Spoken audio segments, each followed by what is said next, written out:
Big Boss the common man அப்படிங்கிற ஷோவோட episode 3 அப்படிங்கிறத நம்ம வந்து பார்த்துட்டு வந்திருக்கோம். ஸோ அதை பற்றி தான் நம்ம பேச போகிறோம். ஸோ அதுக்கு முன்னாடி நேற்றுக்கு வீடியோவில் வந்து நான் நிறைய விஷயங்கள் வந்து ஷேர் பண்ணியிருப்பேன். கடைசியாக ஒரு 5 மினிட்ஸ் வந்து மிஸ் ஆகிடுச்சுங்க. ஸோ அது என்ன சொல்லியிருந்தேன் அப்படிங்கிறது வந்து நான் சொல்லிடுறேன். இந்த காமன் மேன் ஷோ அப்படிங்கிறது வந்து எனக்கு பர்சனலாக எப்படி தோணுது அப்படிங்கிறத நான் வந்து சொல்லிடுறேன். ஏன்னா நான் பார்த்த வரைக்கும் சொல்கிறேன், ஒரு 3 எபிசோட பார்த்துட்டேன்.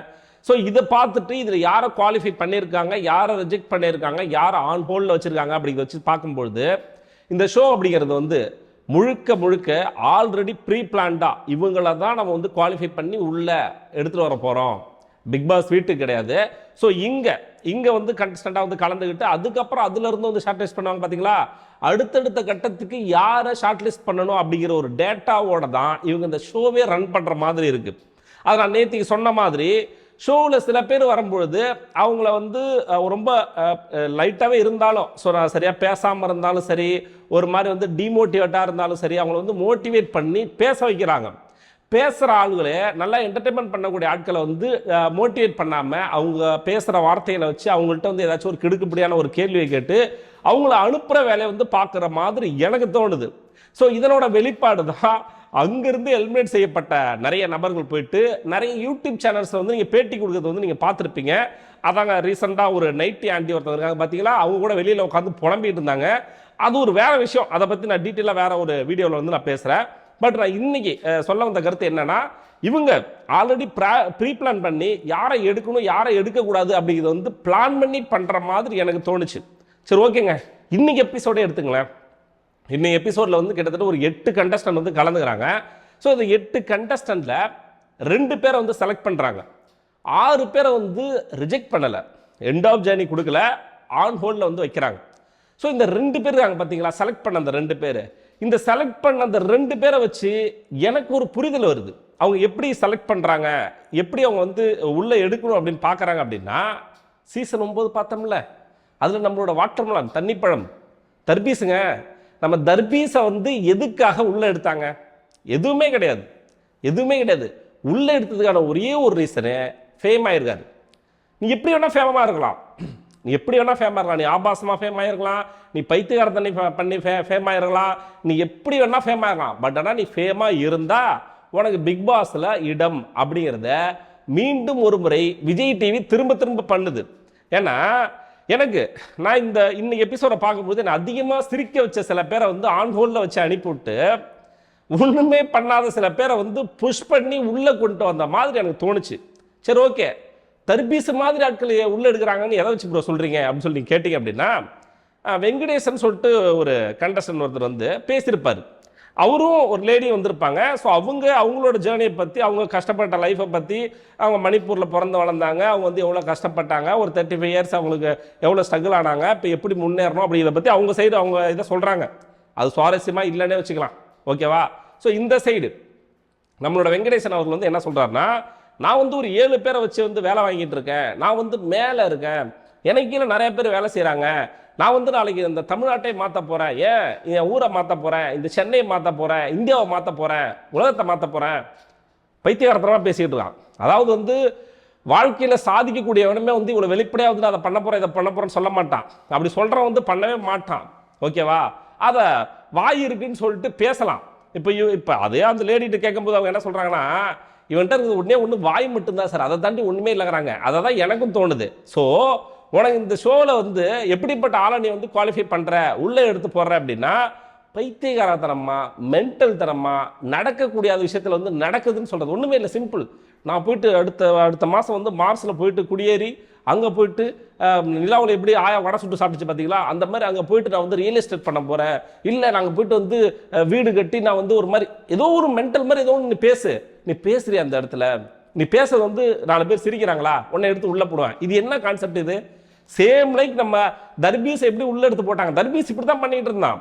தன்னை வந்து அவனோட மைண்ட் செட்டில், தர்பீஸோட மைண்ட் செட்டில் நான் வந்து ஒரு பெரிய நடிகர், நான் வந்து ஒரு பெரிய உச்ச நடிகர், நான் வந்து விஜய்க்கு போட்டி, நான் வந்து அஜித்துக்கு போட்டி, என்னை பார்த்தா சிவகார்த்திகேயனை நடிக்க வந்தார் அப்படின்னு சொல்லிட்டு அவர் ஒரு கற்பனை உலகத்தில் ஒரு மென்டலாக ஒரு மாதிரி பாதிக்கப்பட்ட ஒரு ஆள் எப்படி இருப்பாரோ அந்த மாதிரி இருந்த ஆளை கூட்டிகிட்டு வந்து உள்ளே போட்டு ஒரு விஷயத்த பண்ணாங்க பார்த்தீங்களா.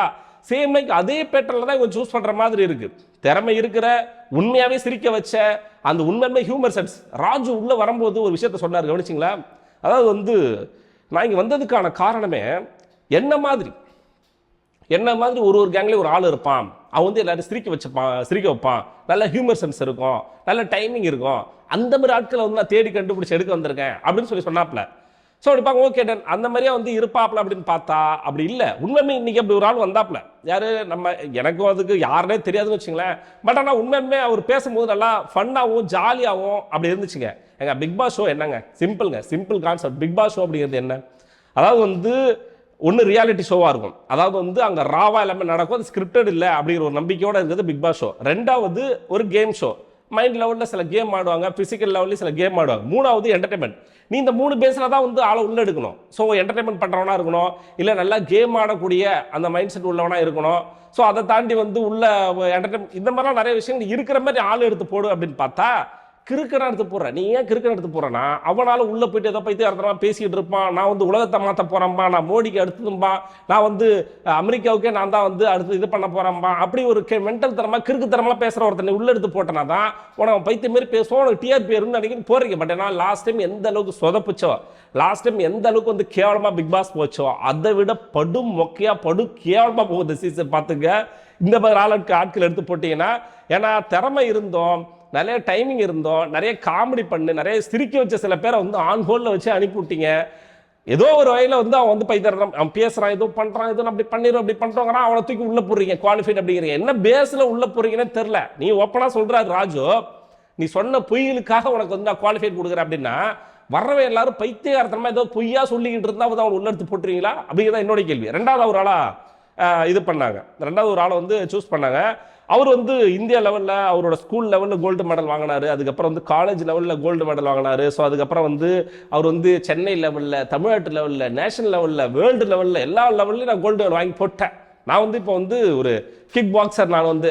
ஸோ அதனால் வந்து நான் சரி ஓகே பிக் பாஸ் ஷோவுக்கும் கிக் பாக்ஸருக்கும் என்னடா சம்பந்தம் அப்படின்னு சொல்லி நான் கேட்குறேன். ஸோ அந்த ஆள் வந்து ஒரு 2-3 நிமிஷம் இருந்தாப்புல. ஸோ அந்த 2-3 நிமிஷத்தில் நீ என்ன என்டர்டெயின் ஆன, என்ன உனக்கு ஃபன்னாக இருந்தது? அப்போது என்ன இதை பார்க்கும்போது நமக்கு என்ன தோணுதுன்னா, இவனுக்கு ப்ரீ பிளான் பண்ணி யாரை உள்ளே எடுத்து போடணும் அப்படிங்கிறத பிளான் பண்ணி பண்ணுற மாதிரி நமக்கு தோணுதா இல்லைங்க? இப்போது ஒரு லேடி ஒருத்தவங்க வந்தாங்க, அவங்க பேர் வந்து ஒரு கேப் டிரைவர். அவங்க வந்து கேப் டிரைவராக இருந்தாங்க, சிங்கிள் மதராக இருக்கிறாங்க, நான் கஷ்டப்பட்டு நல்லா பேசுவாங்கிறாங்க. உடனே இருந்துட்டு நான் உங்களுக்கு என்ன வெளியில் பட்டிமன்றத்தில் ஒரு வாய்ப்பு வாங்கிட்டோமா அப்படிங்கிறாங்க. ஸோ அவங்களெல்லாம் கம்பேர் பண்ணும்போது இவர் வந்து எனக்கு கம்மியாக தான் தோன்றாரு. எனக்கு என்னன்னு தெரில, எனக்கு சீரியஸாகவே எனக்கு அப்படி தான் தோணுது. நீங்கள் வந்து நல்லா சாதனை பண்ணிடுறீங்க, நான் வந்து டைரக்டர் ஆகணும் அப்படின்னு ஆசைப்படுறீங்க. என்ன திறமையை காமிச்சிங்க அந்த இடத்துல, நீங்கள் என்ன என்டர்டெயின் பண்ணீங்க அந்த இடத்துல? நீங்கள் ஒரு 5 நிமிஷம் நீங்கள் அந்த ஸ்க்ரீனில் வந்தீங்களே, அந்த 5 நிமிஷம் நாங்கள் எதை பார்த்து உங்களை வந்து நம்ம வந்து வியந்தோம்? அதாவது அந்த ஜட்ஜுக்கு பிடிச்சா போதும், மேலே இருக்கிறவங்க வந்து இவங்களை செலக்ட் பண்ண, இவங்களை ரிஜெக்ட் பண்ண அப்படின்னு சொன்னால் போதும், இந்த பேஸில் தான் அவங்க எடுத்துகிட்டு போயிட்டு இருக்காங்க. எனக்கு கம்ப்ளீட்டாக அப்படி தாங்க தோணுது. 2 பேரை செலக்ட் பண்ணிட்டு மீதி இருக்கிற 6 பேரை வந்து ஆன் ஹோல்ல வைக்கிறாங்க. ஸோ அந்த 6 பேரில் பாவம் ஒரு கடைசியில் ஒரு 2 பொண்ணுங்க, அந்த 2 பொண்ணுங்களை 2 பேர்ட்டையும் வந்து நீங்கள் வந்து சண்டை போட்டுங்க, அடிச்சுங்க, டிபேட் பண்ணிங்கன்னு சொல்லிட்டு அந்த பொண்ணு ஒரே ரூமில் இருக்கிற பொண்ணுங்க பாவம் இவனுக்கு சொன்ன இதை கேட்டு 2 போகும்போது அடிச்சுக்கிட்டு போகுதுங்க. ஏய் அட்லீஸ்ட் நீங்கள் வந்து கண்டென்ட் பேசிட்டாச்சு வெளியில் போவாங்கன்னு பார்த்தா வெளியில் இன்னும் 2 பேர் சண்டை போட்டுட்டு இருக்க. நல்லா வந்து அந்த மாய அடையில பண்ணோம், அப்படி பற்றி விட்டு நல்லா கொழுந்து விட்டு இது 2 பேர் அடிச்சுக்கிறாங்க, 2 பேர் டிபேட் பண்ணிக்கிறாங்க. ஒன்றும் இல்லை, அந்த பொண்ணு ஒரு விஷயத்த சொல்லுதுங்க, உமன் சேஃப்டி அப்படி ஒரு விஷயத்தை எடுக்குது. உமன் சேஃப்டி கண்டிப்பாக நம்ம விவாதிக்கக்கூடிய விஷயம் தான். இவங்க அதை எப்படி எடுத்துக்கிறாங்கன்னா விக்டிம் கார்டாக எடுத்துக்கிறாங்க. ஸோ அதில் ஒரு வார்த்தை ஒன்று சொல்லிட்டாங்க. அந்த பொண்ணு என்ன சொன்னிச்சுன்னா வந்து பப்புக்கு போகிறவங்களுக்குலாம் அந்த அளவுக்கு வந்து சேஃப்டி தேவைப்படணும் அப்படின்னு இது இல்லை, பட் ஆனால் நார்மலாக இருக்கிறவங்க அப்படின்னு சொல்லி இதில் வந்து ட்ரிகர் ஆகிட்டாங்க. 2 பேர் பப்புக்கு போகிற 2 பேர் வந்து ட்ரிகர் ஆகிட்டாங்க.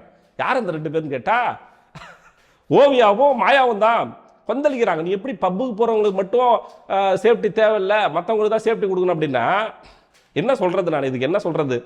நாட்டில் எவ்வளோ பிரச்சனை நடக்குது, குழந்தைகள் வந்து எந்த அளவுக்கு வந்து சீரழிக்கப்படுறாங்க, வேலைக்கு போயிட்டு வர பெண்கள் வந்து எந்த அளவுக்கு சீரழிக்கப்படுறாங்க. இந்த நாட்டுக்காக ஏதோ ஒரு வகையில் ஏதோ ஒரு கம்பெனியில் வேலை செஞ்சு அதோட ஒரு அவங்க வேலை செய்கிறதுனால தான் ஏதோ ஒரு நாட்டுக்கு அவங்களால பயன் இருக்குது. ஓகேவா? பப்புக்கு போகிறவங்களால என்ன பயன் இருக்குது அப்படின்னு எனக்கு தெரியல. அவங்களுக்கு வந்து சேஃப்டி கொடுக்கணும் அப்படின்னு சொல்லிட்டு பப்புக்கு போகிற 2 பேர் வந்து கொந்தளிக்கிறாங்க. எனக்கு அப்படி தான் சொல்ல தோணுச்சுங்க. எனக்கு அவங்க வந்து உடனே சொன்னோம், நீங்கள் எப்படி அது பப்பு போகிறவங்க மட்டும் எப்படி வந்து நீங்கள் கொடுக்க வேணாம்னு சொல்லி கொடுக்க நானும் இப்போ சொல்ல. அந்த மாதிரி அவங்களுக்கு வந்து பப்புக்கு போகிறவங்கலாம் வந்து உமன் சேஃப்டி அந்த அளவுக்கு கொடுக்கக்கூடாது அப்படிலாம் நானும் சொல்லலை. ஆனால் அதை கம்பேர் பண்ணும்போது இன்னும் நிறைய பேர் வந்து பாதுகாக்கப்பட வேண்டிய சுச்சுவேஷனில் இருக்கிறாங்க.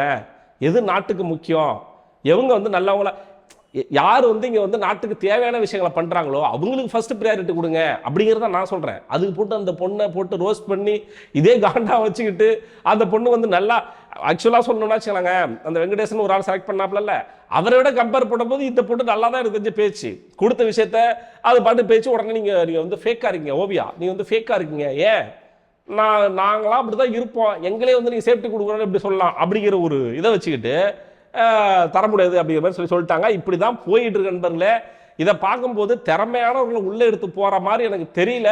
ஏதோ கடமைக்கு ஏதோ ஷோ பண்ணணும் அப்படிங்கிறதுக்காக பண்ணி இவனுக்கு ஆல்ரெடி ப்ரீ பிளான்டாக செலக்ட் பண்ணி வச்ச கண்டஸ்டன்ட் எடுத்து திரும்ப ஒரு 5 பேர் உள்ளே போட்டு இந்த சீசனையும் நாசம் பண்ணுவாங்களோ என்ன அப்படிங்கிறது தான் என்னுடைய ஒரு கவலையாக இருக்குது. உங்களுடைய கருத்து என்ன அப்படிங்கிறது மறக்காம கமெண்ட் பாக்ஸில் போட்டு விடுங்க. நம்ம சேனலை புதுசாக பார்க்குறேன் தயவுசெய்து சப்ஸ்கிரைப் பண்ணிட்டு பாருங்க. வீடியோக்கு வந்து லைக் போட மறந்துடாதீங்க. இதே மாதிரி அடுத்த வீடியோ உங்களை நான் சந்திக்கிறேன். அதுவரை உங்களிடமிருந்து விடைபெறுவது நான்